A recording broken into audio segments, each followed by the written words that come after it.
Just tap me.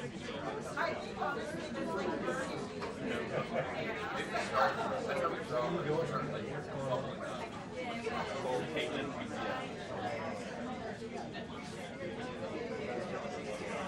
She's not video, but that's a good shot. Yeah, we go.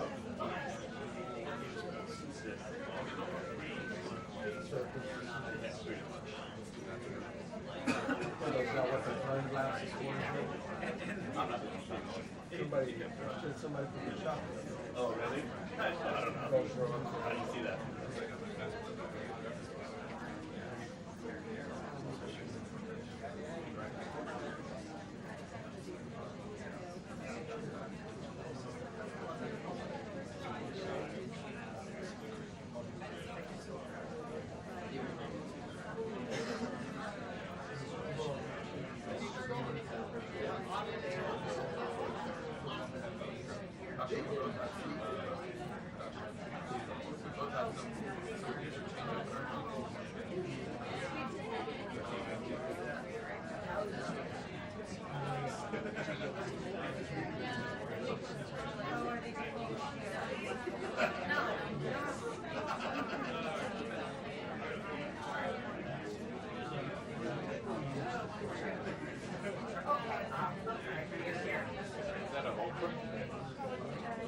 You ever been with DJ? Sorry. You ever been? I only been once. Man, I cover it. No, I cover a whole every year. But then you were good at rolling. Yeah. I know mythical. Just getting to last month.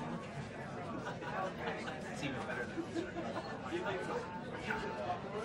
yeah, it's not like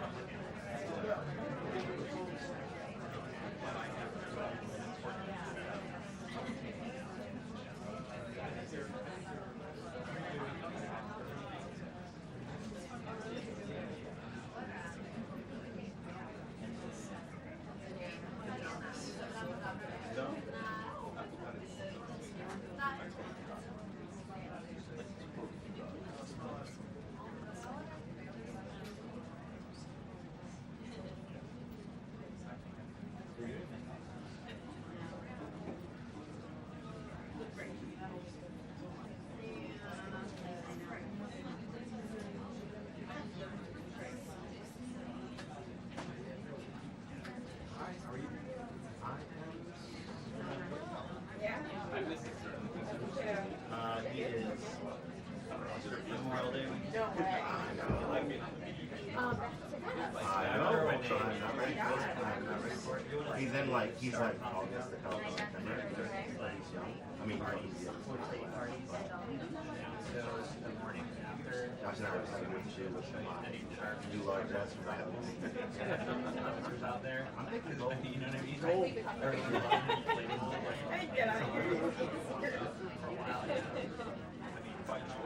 No, when I first started, I worked at the night shift. No, the second half.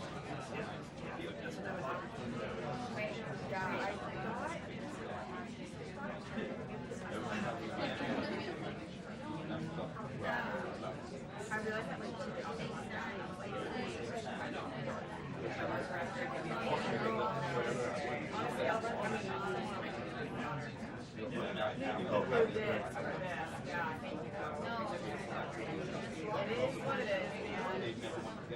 We should still pretend it's high diligence. no, for sure though. I mean, I was like, walk out now. Like that's just okay. Like that's so weird. So that's why I got lucky.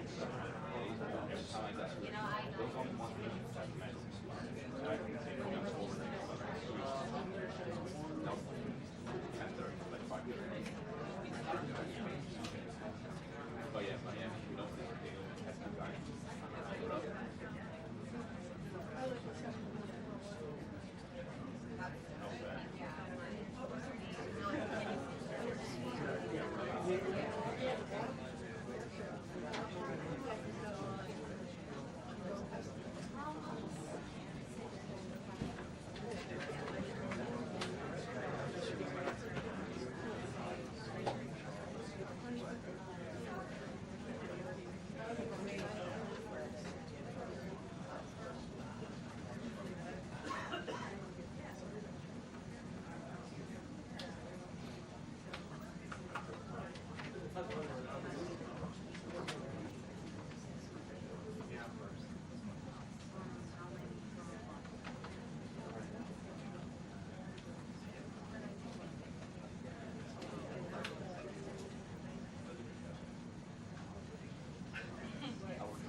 like you sound like a supervillain. Well, hello, Cleve.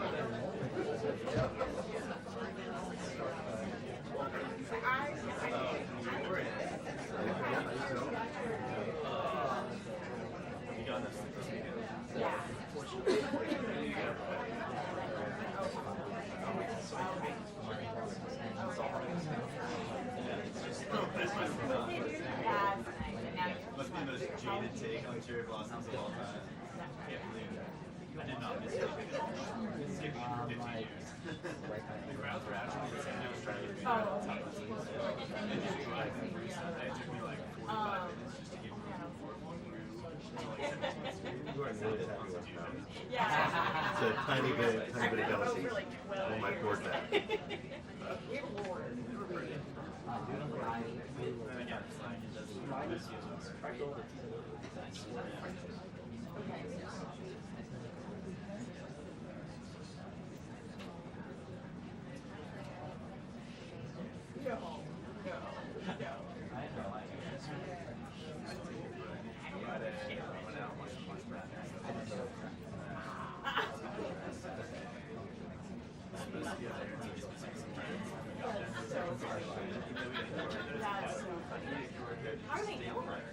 Like it just sits in. So absolutely.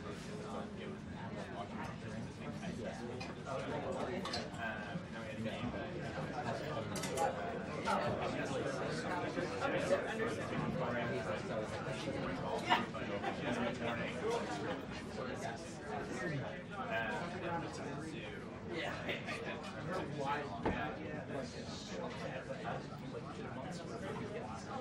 I always So what states that other one? my time is very valuable. The other side is 6.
doing?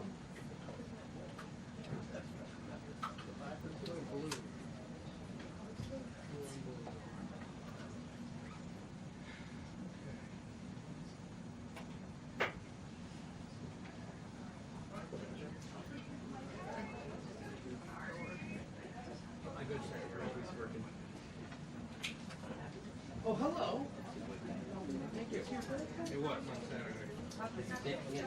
No, hardly. Not there yet. Hey. Hello. How we doing?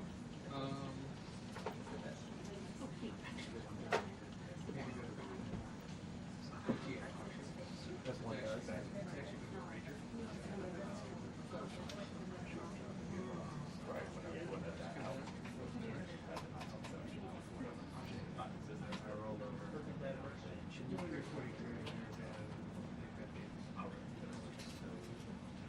She's lucky you get He's like, I'm scared. People are sleeping.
Yeah, ours is half and half.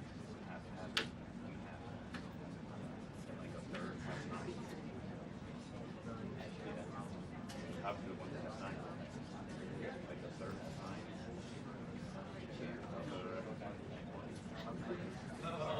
Honestly, like, seven don't have it. Like, about six don't have.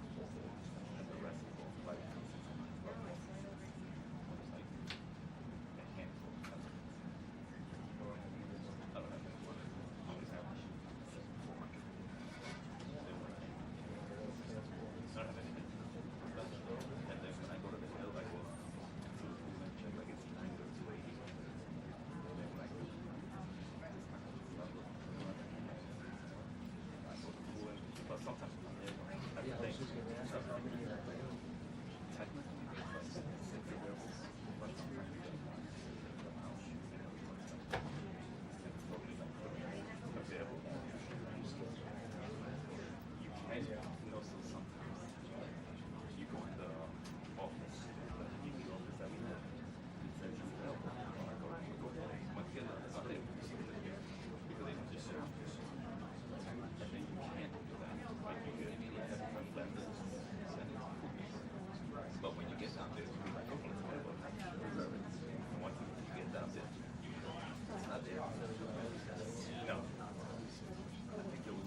I didn't have a gimbal. How am I gonna do that one?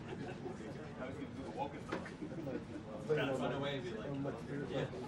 No, I said, I've got a nice wide angle. I can do it off the shoulder with a wide angle. And that's what we end up doing. But it's like, you know, everybody should have the same.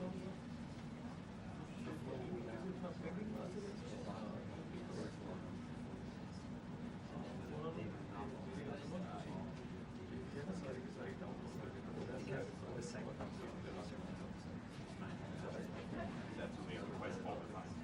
They leave you behind. It's the same in our shop. Some guys have 2 yards. 2 6.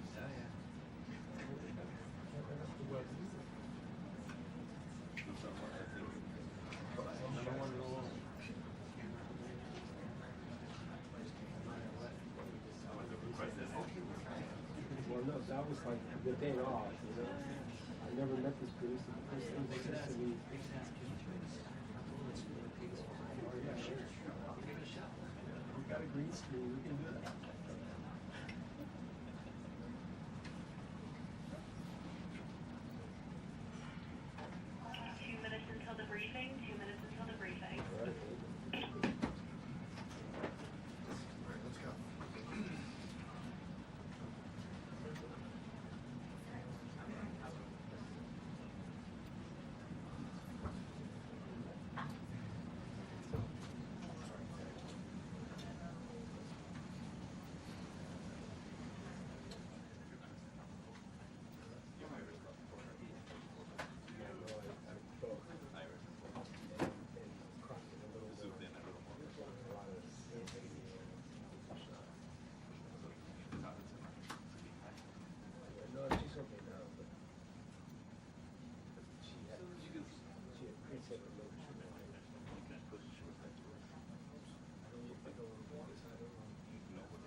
Good afternoon, everyone.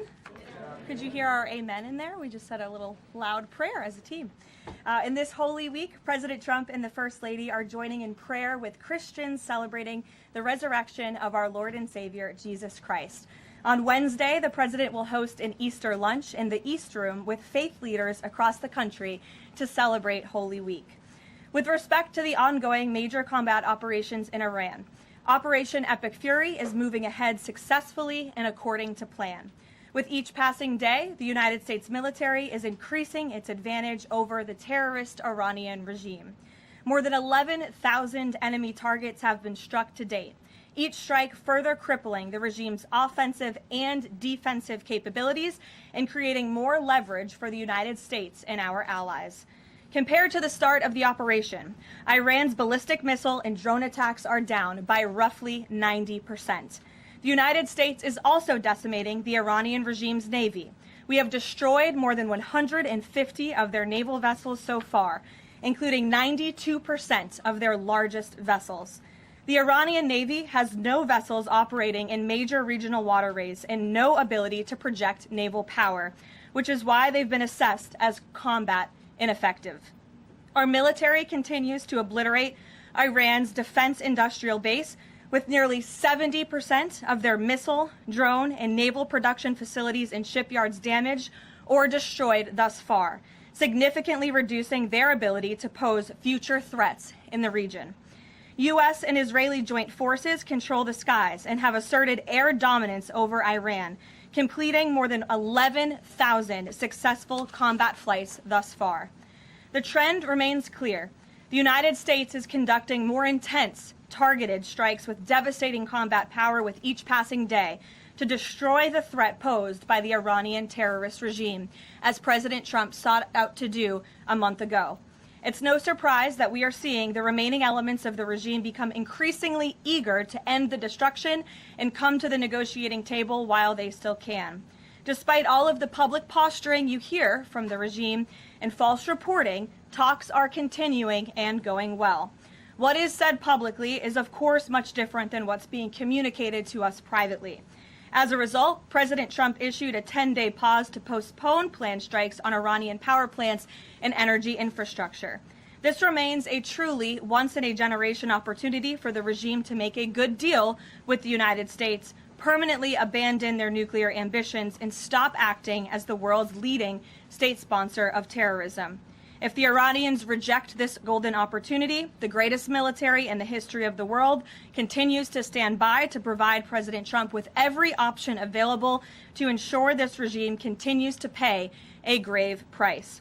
One way or another, Iran will no longer have the credible ability to threaten the United States or our allies, which is, of course, the overall objective and mission the president set out when he launched Operation Epic Fury.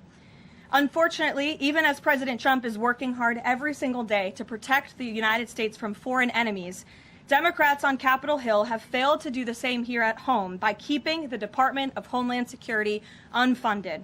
Over the past 6 weeks, Democrats in Congress have pushed our air travel system to its breaking point and inflicted massive pain on Americans with their reckless political games. 500 TSA officers quit their jobs. Thousands more were calling out sick at record rates due to the lack of pay. This resulted in security wait times exceeding 3 hours at major airports across the country, creating nightmares for millions of Americans. Overall morale among TSA staff plummeted as well, all of this creating an unacceptable heightened security risk.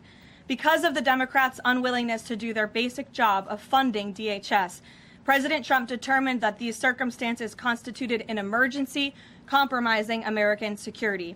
That's why last week he accordingly signed a presidential memorandum directing the Secretary of Homeland Security to work with the Director of the Office of Management and Budget here at the White House to use those funds with a reasonable and logical nexus to TSA operations to provide TSA employees with the compensation and benefits that would have accrued to them but for the Democrat-led DHS shutdown. This bold and necessary action by President Trump will ensure our TSA workers receive their hard-earned paychecks. It should not have come to this point, but President Trump will always do what's right by the American people, and he found a way to do that to get TSA paid. Ensuring that these federal workers who perform critical public safety responsibilities can feed their families, pay their rent, and show up to work is something the president was honored to do. But this moment should be an eye-opening one for the American people. Let's be clear about what is happening.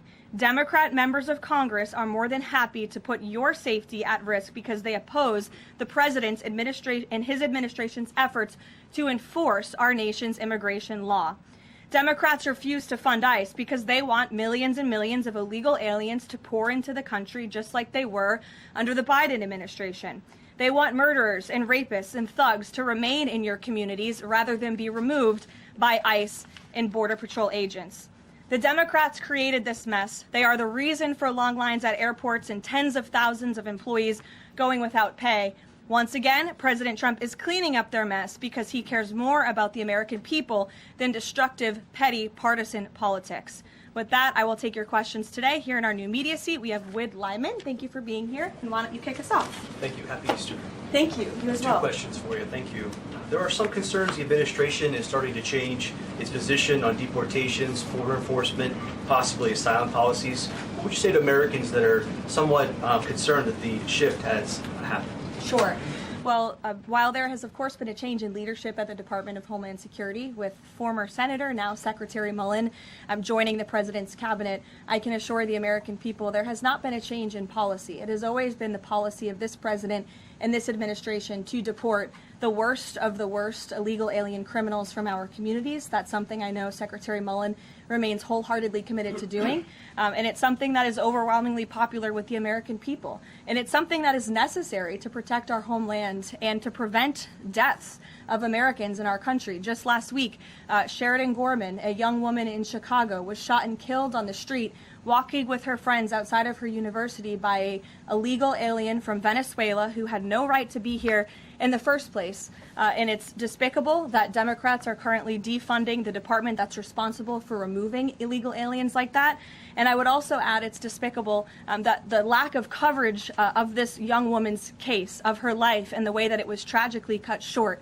I saw a survey over the weekend that I'd like to bring to all of your attention. This is the media coverage of the case of Sheridan Gorman. You have ABC News has spent 1 minute and 19 seconds between 2 days when this case was first alerted. You have CBS, 2 minutes and 1 second.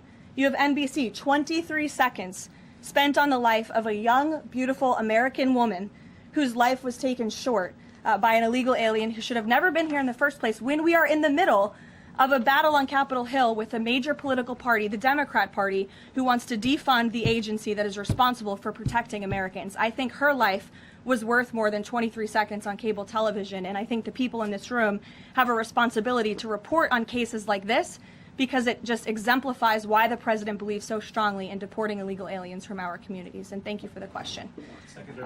Dasha, go ahead. Karoline, I have two questions, one on Iran and one on DHS funding. On Iran, the president has said that the administration is talking to a new and more reasonable regime.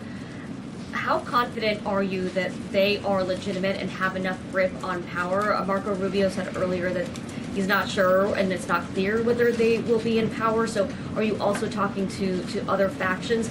As a president is trying to make a deal, how do you ensure that you're making a deal with the people who can actually implement it? Well, that's part of the ongoing process that's taking place and the ongoing negotiations. Of course, anything that they say to us privately will be tested, and we will ensure that they are being held accountable to their word. And if they are not, the president has laid out the military consequences that the Iranian regime will see if they don't hold true to the words that we are hearing privately behind the scenes. When the president says more reasonable, again, these folks are appearing more reasonable behind the scenes privately in these conversations than perhaps some of the previous leaders who are now no longer on planet Earth because they lied to the United States and they strung us along in negotiations, and that was unacceptable to the president, which is why many of the previous leaders were killed.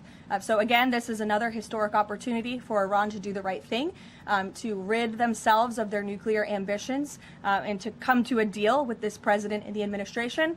Or again, they will see the grave consequences of the United States Armed Forces, which they are continuing to see every day throughout this operation. On DHS, how long can the administration keep paying TSA without action from Congress? And not to be hyperbolic, but given the the airports were really the pain point that was pushing both sides to talk to each other. I mean, do you see a way for DHS to reopen? Is it possible that this keeps going through the midterms? Well, we certainly hope so. I mean, of course, the president just can't keep signing presidential memorandums and proclamations every time Congress fails to do its job, and every time Democrats are holding our entire country hostage, picking and choosing which programs and agencies they want to fund just because they don't like this administration's policies. That's not how it's supposed to work. They voted 7 times against funding DHS over partisan and political reasons. And so, again, the president has stepped in to do the right thing at this moment in time, but the president is also encouraging Congress to come back to Washington to permanently fix this problem and to fund and reopen the Department of Homeland Security entirely. Caroline. Stephen. Thank you, Caroline. 2 questions, one on TSA, one on Iran. On TSA, for ordinary Americans watching the briefing, how long until everything goes back to normal at airports after the president's action? And then on Iran, on the time frame, President Trump initially said about 4 weeks. Secretary of State Rubio on Friday reportedly said it might be another 2 to 4. Is 2 to 4 the current ballpark that the administration is thinking? With respect to the timeline, again, the President, Commander-in-Chief, the Pentagon has always stated 4 to 6 weeks estimated timeline for Operation Epic Fury. We're on day 30 today, so again, you do the math on how much longer the Pentagon needs to fully achieve the objectives of Operation Epic Fury, which I will reiterate: destroy the Iranian Navy, destroy their ballistic missiles, dismantle their missile and drone production infrastructure, significantly weaken their proxies throughout the course of this operation, and then, of course, preventing Iran from ever obtaining a nuclear weapon. To your first question, Stephen, about TSA and airports, nothing will be truly normal again until Democrats do the right thing to fund this agency fully. Again, the president has stepped in the meantime to do what's right to end this crisis that we've had at air travel and at airports across the country in the meantime. But again, Congress needs to come back. Democrats need to fund the Department of Homeland Security so we can formally and fully get these great employees paid long into the future. Jonathan. Thanks a lot, Caroline. 2 questions regarding the financial costs of the war. Back during the Persian Gulf War, 1990, 1991, Arab countries paid for the vast majority of the cost of the war. Kuwait, Saudi Arabia, the UAE. Who's paying for the cost of this war? Will those Arab countries step up to do just that? Well, I think it's something the president would be quite interested in calling them to do. I won't get ahead of him on that, but certainly it's an idea that I know that he has and something that I think you'll hear more from him on. And then secondly, the cost of diesel is averaging at $5.38 a gallon right now. What's the message from the Trump administration to truck drivers who are dealing with those high fuel costs right now? Again, we understand, we hear you, we see you. We are fully tracking this short-term fluctuation in oil and in diesel prices. And that's why the president and the administration have continually announced robust actions to provide stability in the global energy market. As you know, political risk insurance, one of those actions, allowing countries to purchase sanctioned oil just to increase the supply. In the meantime, we've worked to release 400 billion barrels of oil and refined products as well. We issued the 60-day Jones Act waiver. All of this has, with the goal of increasing supply to create stabilization in the market in the meantime. But the overall message, as we've repeatedly stated, is, again, these are short-term actions and short-term price fluctuations for the long-term benefit of ending the threat that Iran poses to the United States of America, our troops, and our allies in the region, and ensuring that this regime can no longer control the world's free flow of energy through the Strait of Hormuz, which is something the administration continues to tackle day by day as well. Jennifer. Just 2 questions. Which Jennifer? I'll go to both of them. Go ahead. So 2 questions, one on China and one on Iran. On China, ahead of the president's trip to Beijing, will there be a working level meeting with Secretary Bessent, Jameson Greer, et cetera, and when will that be? I do expect cabinet officials to travel to China ahead of time. I don't have a readout on their schedules for you, but this is something we typically do with international travel, as you know. So I'll talk to the Treasury Department and the cabinet myself, and we'll get you that answer. But we do expect them to move ahead of time. Okay, and thank you. And on Iran, if Iran is kind of cherry picking what tankers get to go through the Strait now and contemplating big tolls on those tankers, is that consistent, or how is that consistent really with the president's message about really wanting the Strait to be fully open? Does the administration support a regime or system where Iran is effectively charging tolls on these vessels to access? That's not something we support, and I would reject that they are cherry picking. In fact, as you know, these tankers that are moving through, the 10 that were previously announced and now the new 20, the announcement of 20 additional tankers, which we expect to see over the coming days, are a result of the direct and indirect talks that are taking place between the United States and Iran. So you wouldn't have seen those tankers if not for the president's diplomacy and his team engaging on this matter, which we expect that compliance moving forward. And it's, again, something that we're working on very closely. Karoline. Sure. And behind me, in the back right there, you put up your hand very excitingly. Go ahead. Hannah from News Nation. Thank you. Thanks for taking my question. I have two for you real quick. There are reports that Republicans are weighing cuts to health care in order to make way for that $200 billion for the Pentagon and Operation Epic Fury. Is that a trade-off that President Trump supports? I've seen these reports. I haven't spoken to the president about it, nor have I heard this being discussed in any high-level meetings here at the White House. I don't want to weigh in definitively because I just haven't heard that being discussed here in the West Wing. And then secondly, I know President Trump says we're ahead of schedule in achieving his military objectives in Iran. He laid out that 4 to 6 week timetable for this conflict, and we're now within week 5.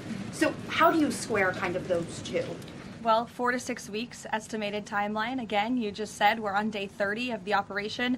I just provided you with some of the updates from the Pentagon directly in achieving the objectives, and the military has been enormously successful. I think we should all be very proud of our armed forces for what they have done over the past 30 days. The mission will continue until the objectives are achieved, and that 4 to 6 week timeline does remain right now. I don't have any updates for you on that. Yeah, like others, one on TSA, one on Iran. On Iran, I know it's tough to engage in hypotheticals, but I feel like this is one that you could engage in. If the president does Probably not, but we'll see. If the president does seek, or the United States seeks a ground war, does he intend to get congressional authorization of that march? Look, the president has been asked about boots on the ground or alleged ground operations various times. He's obviously declined to rule them out. It's the Pentagon's job to provide maximum optionality to the president. It does not mean he's made a decision, nor would he ever notify the media of such decision as not to tip off our enemy. With respect to abiding by Congress and the rule of law, that's something the administration will, of course, always do.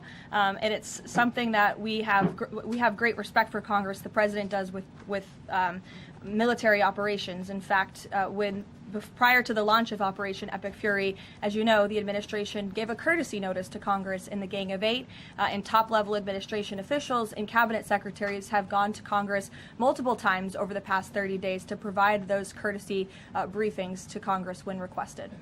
TSA quickly, I've been asked by multiple Trump supporters that have said, given the fact that the president on that Friday gave that memorandum informing DHS to pay TSA workers, I know there's a lot of negotiations involved in a shutdown of this size. Why did the president not sooner issue that payment to TSA workers? Well, it's because of the Democrats voting 7 times against reopening the Department of Homeland Security that we came to a place of an existential crisis. I mean, you saw the lines at various major airports across the country, American travelers really paying the price for Democrats' partisan games. And so the president worked with his legal team here at the White House and the Office of Management and Budget to find a solution to take care of the emergency that we were seeing in air travel across the country. And it's because of the president that TSA agents are being paid. But again, he's calling on Congress to do the right thing, to come back to Washington and to fund and reopen the Department of Homeland Security fully. Sure. Hi, Lindsay Ellis from the Wall Street Journal. I'm trying to square the 4 objectives laid out by the administration with the goal of reopening fully the Strait of Hormuz.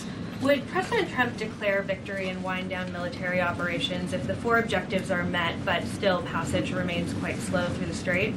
Look, as I've said repeatedly and as the president has laid out, the objectives of Operation Epic Fury are as follows: destroying the Iranian Navy, destroying their ballistic missiles, dismantling their defense industrial infrastructure that produces those weapons that have long threatened the United States and our allies, and then, of course, preventing Iran from ever obtaining a nuclear weapon. The full reopening of the strait is something the administration is working towards, but the core objectives of the operation have been clearly defined for the American people by the Commander-in-Chief. Garrett. The president posted this morning about his threat that on leaving Iran, he said we might blowing up and completely obliterating all of their electric generating plants, oil wells, Harg Island, and possibly all desalinization plants. Under international law, striking civilian infrastructure like that is generally prohibited. Why is the president threatening what would amount to potentially a war crime with the U.S. military? And how do you square that with the administration repeatedly saying that the U.S. does not target civilians? Look, the president has made it quite clear to the Iranian regime at this moment in time, as evidenced by the statement that you just read, that their best move is to make a deal, or else the United States Armed Forces has capabilities beyond their wildest imagination, and the president is not afraid to use them. That's not what I said, Garrett. And you're saying the word potential for a reason, because I'm sure some experts are telling you that in your ear to try to ask me that question. Of course, this administration and the United States Armed Forces will always act within the confines of the law. But with respect to achieving the full objectives of Operation Epic Fury, President Trump is going to move forward unabated, and he expects the Iranian regime to make a deal with the administration. To that end, which of those objectives would destroying a desalinization plant most help? Haley, go ahead. Thanks, Caroline. I want to follow up on Iran. When you're describing that the Iranians you're in contact with are being more reasonable this time around in discussions, what specifically are you hearing that is leading you to that conclusion, and how are you defining what's reasonable versus unreasonable in that regard? I'm not going to detail the private and sensitive conversations that are taking place between the United States and Iran right now. But generally speaking, the president gave you the answer. What we're hearing from them is more reasonable. They have agreed to some of the points the United States laid out, as the president said last night aboard Air Force One. But again, as for the specifics, as these negotiations are ongoing, we're not going to broadcast them to the world unless the president chooses to do so, which he has the full right to do as the leader of the free world. Caroline. On Cuba, the president threatened to tariff any country that would send oil to Cuba, but now the U.S. is letting this Russian tanker to Cuba. Is this a policy change, or is he willing to let more tankers into Cuba now? This is not a policy change. There has not been a formal change in sanction policy. As the president said last night, we allowed this ship to reach Cuba in order to provide humanitarian needs to the Cuban people. These decisions are being made on a case-by-case basis. And as the administration has said, Cuba's non-functional economy cannot be fixed unless they undergo dramatic political and leadership change. But there has been no formal change with respect to sanction policy. So you could expect more tankers to go to Cuba? Again, these decisions are being made on a case-by-case basis right now. Thanks, Caroline. You addressed this a little bit in the opening, but just to follow up, because Americans are sort of seeing these conflicting messages between the United States and Iran. I know the president insists that negotiations are underway. As you just mentioned, he's also said that Iran has agreed to most of the 15 points. We just heard from Iran again. They're saying no negotiations are taking place. They're calling the proposal excessive, unrealistic. So how do you square that? How do you explain that discrepancy between the two? I think the American people are smart enough not to take the word of a terrorist regime that has chanted death to America for 47 years at their word.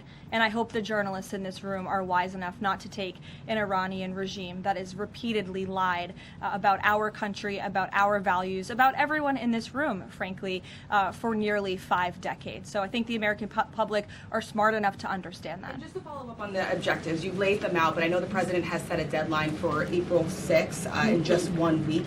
What does the president need to see to not move forward with those strikes by April 6th? Well, I think he said it in his Truth Social post this morning. He wants to see a deal over the next 10 days. That timeline is waning, several days left, and we'll see. I won't get ahead of it. We'll see what happens in the end of the 10-day period. Caroline, thank you. One on Iran, one on the shutdown. The president continues to say the U.S. is in conversations with a more reasonable regime, but there are now hundreds of U.S. Special Operations Forces, including Navy SEALs and Army Rangers in the Middle East, as well as thousands of other troops already deployed. So is he trying to end or intensify the conflict? President is focused on achieving the objectives of Operation Epic Fury.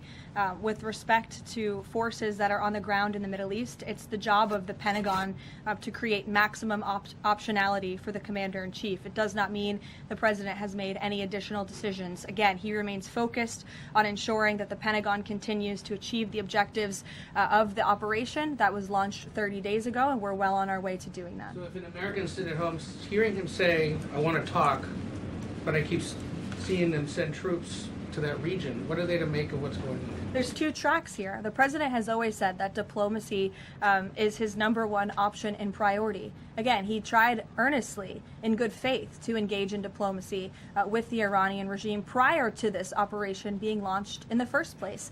He wanted to strike a deal, and he sent his top negotiators to do so. They spent extensive amount of time and effort trying to strike a deal, and unfortunately, the previous regime, again, many of those leaders no longer with us here on Earth because they faced the consequences of the United States military. So if there's ever a chance for a deal, again, the President is open to listening, but it does not deter him from focusing on the military objectives that he set out 30 days ago and that our military is continuing to achieve day by day. On the shutdown, he signed the national emergency order last Thursday, making sure TSA officers will be paid. There's still other civilian DHS employees, however, who are not being paid. Yes. Will he sign something similar to ensure they also get paid? Look, the President will always look into ways that we can make sure that the American people are being taken care of and doing what's right by the American people.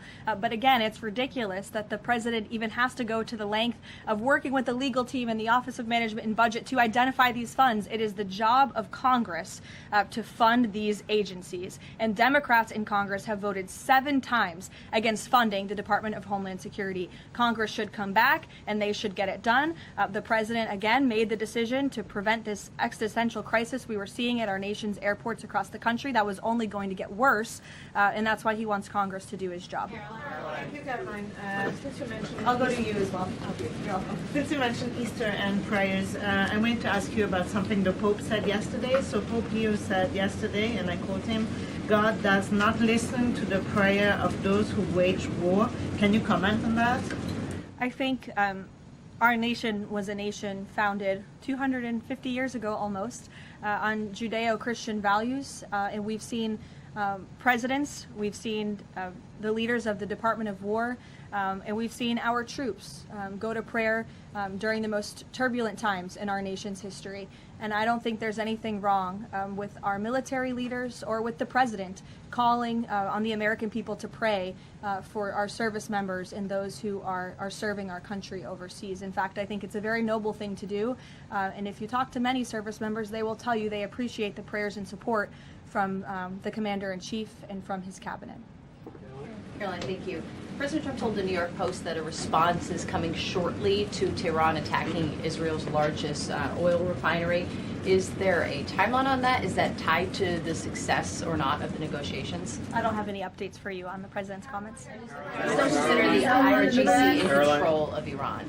Well, look, as Secretary Rubio said today, the leadership is very fragmented. We have really neutered their intercommunication systems, and that's part of this process of diplomacy to continue figuring out exactly who's in charge. I know they appointed a new Ayatollah, haven't seen or heard much from him, and so that's part of this diplomatic process that's underway right now. I'll take a few more. Solon. Thank you. You listed the described humanitarian reasons for allowing that oil tanker to reach Cuba. Just to clarify, why was the administration okay with Russia sending that oil to Cuba and not other nations? Look, again, this was a decision. It'll continue to be made on a case-by-case basis for humanitarian reasons or otherwise, but there's been no firm change in our sanctions policy. President Sheinbaum of Mexico also said that Mexico is exploring different ways to restart some of those shipments to Cuba. Is the administration okay with that at this time? Again, there's been no change in our sanction policy. We still reserve the right to seize vessels if it's legally applicable that are headed towards Cuba and that violate the United States sanction policy. But of course, the President and the administration also reserve the right to waive those seizures on a case-by-case basis. And to clarify, just any more Russian oil tankers going to be allowed to reach Cuba at this time? Okay. I know you say case-by-case, but for the case of Russia, is it pretty much green light right now? No, that's not what I said. It's a case-by-case basis. Sure, Jeff, go ahead. Switching topics, the president has always attended CPAC. He did not this year. Why did he not attend, and does he believe CPAC is becoming less relevant? No, I don't think he believes that at all. In fact, he loves CPAC and has a very good relationship with the great people who run it, Mercedes and Matt Schlapp.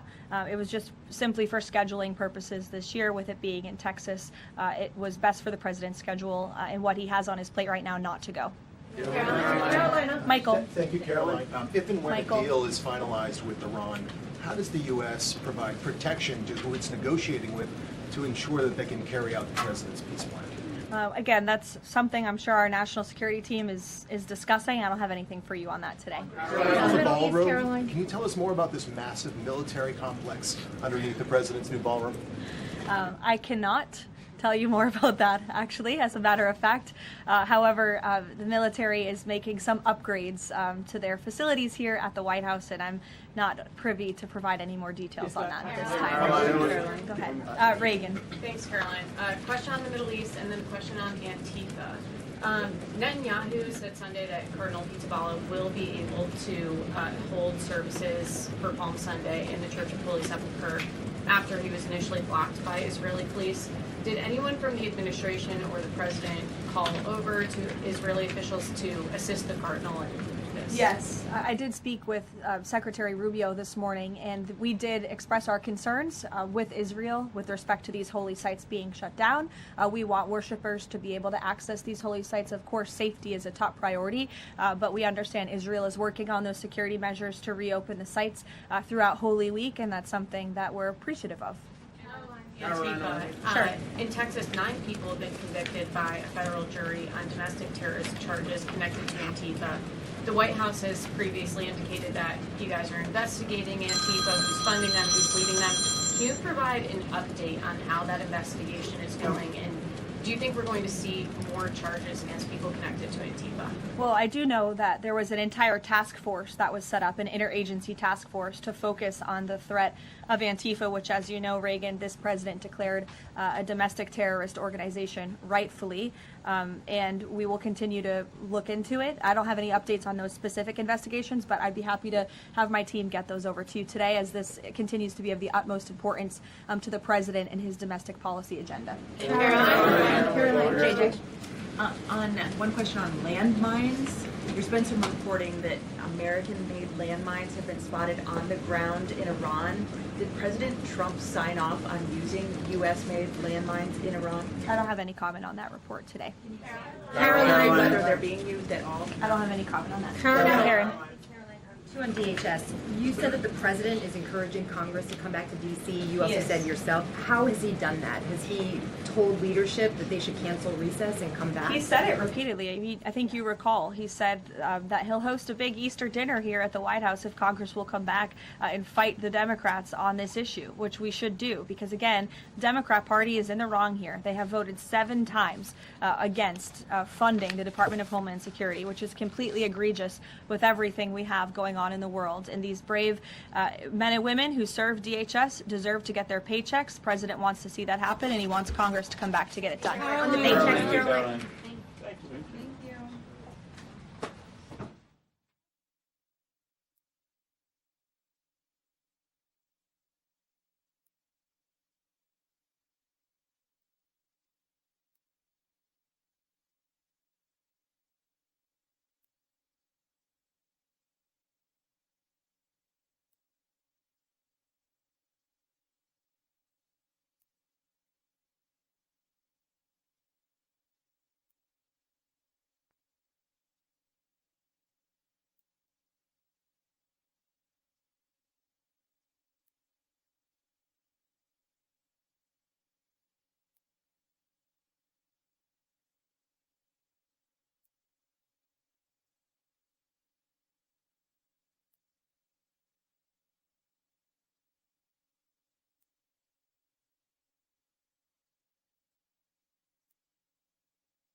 I have to say this, though.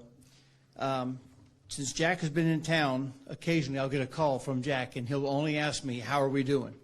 Say, Chip, Sheriff, how are we doing? Jack, we're doing great. We're doing great. So, Jack Heekin. Thank you, Sheriff Simmons, for that warm welcome. Thank you also for hosting us today, and for my state and federal law enforcement partners for joining me on stage. My name is Jack Heekin. I'm the United States Attorney for the Northern District of Florida. We're here today to announce substantial prison sentences that my office secured in 2 cases, each of which are a reminder of the extreme dangers our law enforcement partners face every day, keeping our communities safe. In each case, law enforcement faced deadly violence from dangerous criminals who have no regard for the law or for human life, and each showcased the bravery and professionalism of our deputies and agents as they confronted those deadly threats to keep our communities safe. Now, thanks to the excellent work of my Assistant United States Attorneys, David Goldberg and Jessica Etherton, these dangerous criminals who threatened our communities and the lives of our law enforcement will spend decades in federal prison. The first case to discuss today is United States v. Darian Finley. And Escambia County Sheriff's deputies encountered Mr. Finley as they observed a vehicle that had been reported as stolen and was being driven by Mr. Finley. When they attempted a traffic stop, Finley accelerated to evade capture, leading to a high-speed chase. Thanks to a skillfully executed pit maneuver by one of the deputies, they were able to immobilize the vehicle, spinning it out and stopping the chase. But the danger posed by Finley was only just beginning. With the passenger side of the stolen vehicle facing the passenger side of the stopping deputy's vehicle, Finley, a convicted felon, mind you, who had only recently been released from prison for a prior firearms conviction, fired one shot, which shattered the window of the passenger of the vehicle that he was driving and lodged in the door frame of the deputy's vehicle. If not for the metal frame of that deputy's patrol vehicle stopping the bullet, it would have entered and penetrated. Now, Finley attempted to drive off at that point, but he was stopped from continuing to drive off by another deputy responding to the scene and boxing him in. The first deputy emerged from his vehicle with his canine partner and circled around and was shouting commands at Finley to surrender, but Finley wasn't done at that point. With a pistol still in hand, he exited his vehicle towards the approaching deputy and raised that handgun in an apparent attempt to fire again. At that point, the deputy released his canine partner, who immediately lunged at Finley and prevented him from firing further shots. Finley attempted to flee on foot, but was subdued and detained by the deputies. Now, as you can see from these images on screen, the top left there is the firearm that was recovered from Finley, and you'll notice there's a live bullet that's lodged in the ejection port of that, which indicates that there was an apparent attempt by Finley to fire yet again. But thanks to the malfunction of that firearm, he wasn't able to do so. You can also see in the bottom left is an image of the stolen vehicle with a bullet hole through the passenger window, and then the larger image is of the deputy's vehicle, and you can see the bullet hole in the side there where it lodged in the metal frame. Thanks to the successful prosecution by my office, Darian Finley's days of terrorizing our community are over for the foreseeable future, and he will spend the next 30 years in federal prison. Our second case today is United States v. Austin McCaslin. McCaslin was a known drug dealer from whom law enforcement had previously purchased meth on 2 occasions in undercover operations. When law enforcement attempted to execute a search warrant of McCasler's residence from which he was dealing drugs, McCasler ignored repeated commands to surrender and instead armed and barricaded himself within the residence. As law enforcement officers surrounded and moved into the residence, McCasler fired 2 shots from a semi-automatic rifle at law enforcement, one of which was aimed at a DEA agent surrounding into the backyard and nearly struck that agent. McCasler later fled from that residence in his vehicle, leading to yet another high-speed chase.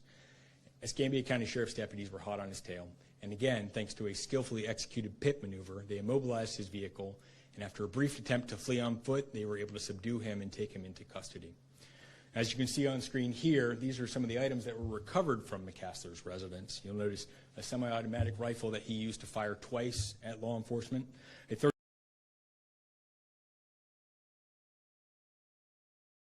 .38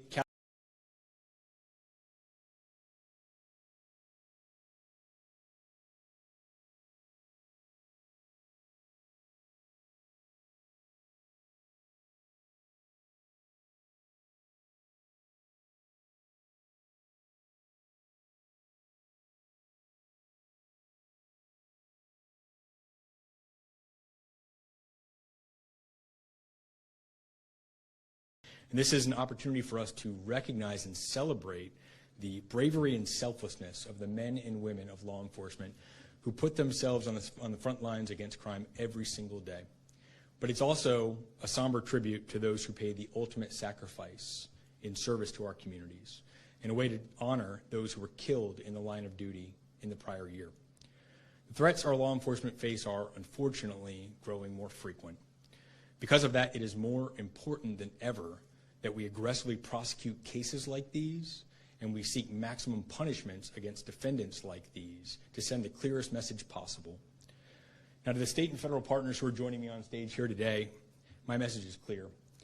Our law enforcement partners are not alone in this fight against crime. Although we may not ride in the patrol vehicles with you, my office and this administration stand shoulder to shoulder with you and back you up 100% of the way. To any criminals that are watching this, know this. If you threaten, hit, shoot at, or harm our law enforcement in any way, you will face the full might of the Department of Justice and my office. That is my promise to you. So thank you very much for being here today.